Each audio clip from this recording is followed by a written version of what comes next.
अग्निपथ के हिंसक विरोध के दौरान बीजेपी के कई नेताओं पर हमले किए गए हैं। कई जिलों में उपद्रवी भीड़ में बीजेपी के दफ्तर को भी निशाना बनाया है। ऐसे में राज्य में बीजेपी कार्यकर्ताओं की सुरक्षा में पैरामिलिट्री फोर्स तैनात किया गया है। साथ ही बीजेपी के 12 नेताओं को वाई कैटेगरी की सुरक्षा मुहैया कराई गई है। बीजेपी नेताओं को वाई कैटेगरी की सुरक्षा मिलते ही बिहार की राजनीति का पारा हाई हो गया है। बीजेपी नेता संजय सरावगी का कहना है कि इस योजना से युवाओं को रोजगार मिलेगा, लेकिन विपक्ष छात्रों को भड़काने का काम कर रहा है। तो भारत सरकार के गृह मंत्रालय ने दिया है, जो 3-4 दिनों से जो सभी जगह जो है घटनाएं घट रही है, इसमें ये मामले हैं कि नहीं मुझे नहीं पता, लेकिन भारत सरकार के गृह मंत्रालय का नोटिफिकेशन हुआ है। बिहार में 10-12 जो MLA MP हैं उनको वाई कैटेगरी की सुरक्षा दी है, तो भारत सरकार ने दी है, तो वो मेरे साथ हैं। हम लोग के प्रदेश अध्यक्ष हैं, उप मुख्यमंत्री जी हैं, रेणु जी प्लस जो है संजीव चौरसिया जी हैं, बचौल जी हैं, गोपाल जी ठाकुर, सब मिला के 10-11 लोगों को भारत सरकार ने पूरे बिहार में वाई श्रेणी की CRPF कवर्ड दिया है, तो मुझे भी दिया है। कोई सुरक्षा बढ़ाई गई नहीं, यही कवर्ड है, उसी में हाउस गार्ड भी है और बॉडी गार्ड भी।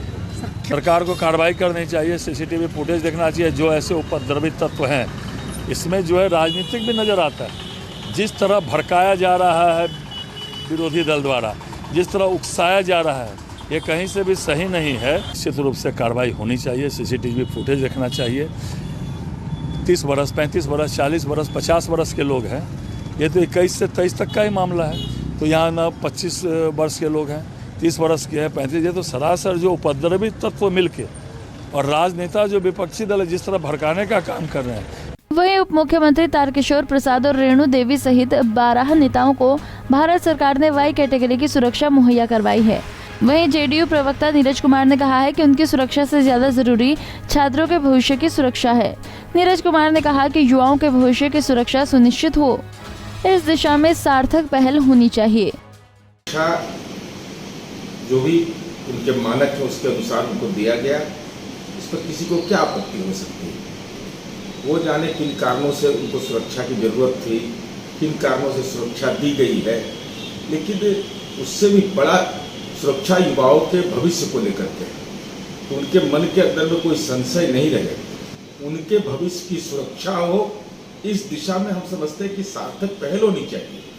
और जो भी उनको आशंका सता रही है युवाओं को, वो देश के भविष्य है, इस राष्ट्र के पुरुषार्थ है, उस पुरुषार्थ को अगर कहीं मन में संशय भय हो गया हो, तो कम से कम उनको जाकर के उनसे संवाद करना चाहिए कि आखिर क्या परेशानी है, क्यों मन के अंदर ये हो गया है। इसलिए युवाओं के भविष्य की सुरक्षा का भी दायित्व सबका है। वहीं RJD प्रवक्ता मृत्युंजय तिवारी ने कहा है कि JDU और BJP में ठनी हुई है, ये आम लोगों की भलाई की बजाय आपस में ही लड़ रहे हैं। सत्ताधारी दल JDU BJP में ठनी हुई है, ये जनता की भलाई क्या करेंगे जब डबल इंजन की सरकार है और केंद्र की सरकार अपने उप मुख्यमंत्री, अपने प्रदेश अध्यक्ष, अपने 1 दर्जन नेताओं की सुरक्षा के लिए CRPF के जवान लगाती है। इसका मतलब है कि BJP यहाँ सरकार में है और सरकार के पुलिस पर भरोसा नहीं है। ये घोर आश्चर्य है कि ये सरकार जब अपने नेताओं की, BJP अपने प्रदेश अध्यक्ष, अपने उप मुख्यमंत्री की सुरक्षा नहीं कर पा रही है, तो फिर बिहार की जनता की सुरक्षा क्या करेगी। बीजेपी नेताओं को मिले वाई कैटेगरी की सुरक्षा को लेकर JDU और BJP के बीच घमासान मचा हुआ है। वहीं विपक्षी दल को दोनों के बीच लड़ाई में चुटकी लेने का मौका मिल गया है। पंजाब केसरी टीवी के लिए पटना से अभिषेक की रिपोर्ट। हमसे जुड़े रहने के लिए हमारे YouTube चैनल को सब्सक्राइब करें और नई वीडियो की नोटिफिकेशन के लिए बेल आइकॉन को दबाएं। अगर आप ये वीडियो Facebook पर देख रहे हैं तो लाइक जरूर करें और ज्यादा से ज्यादा शेयर करें। धन्यवाद।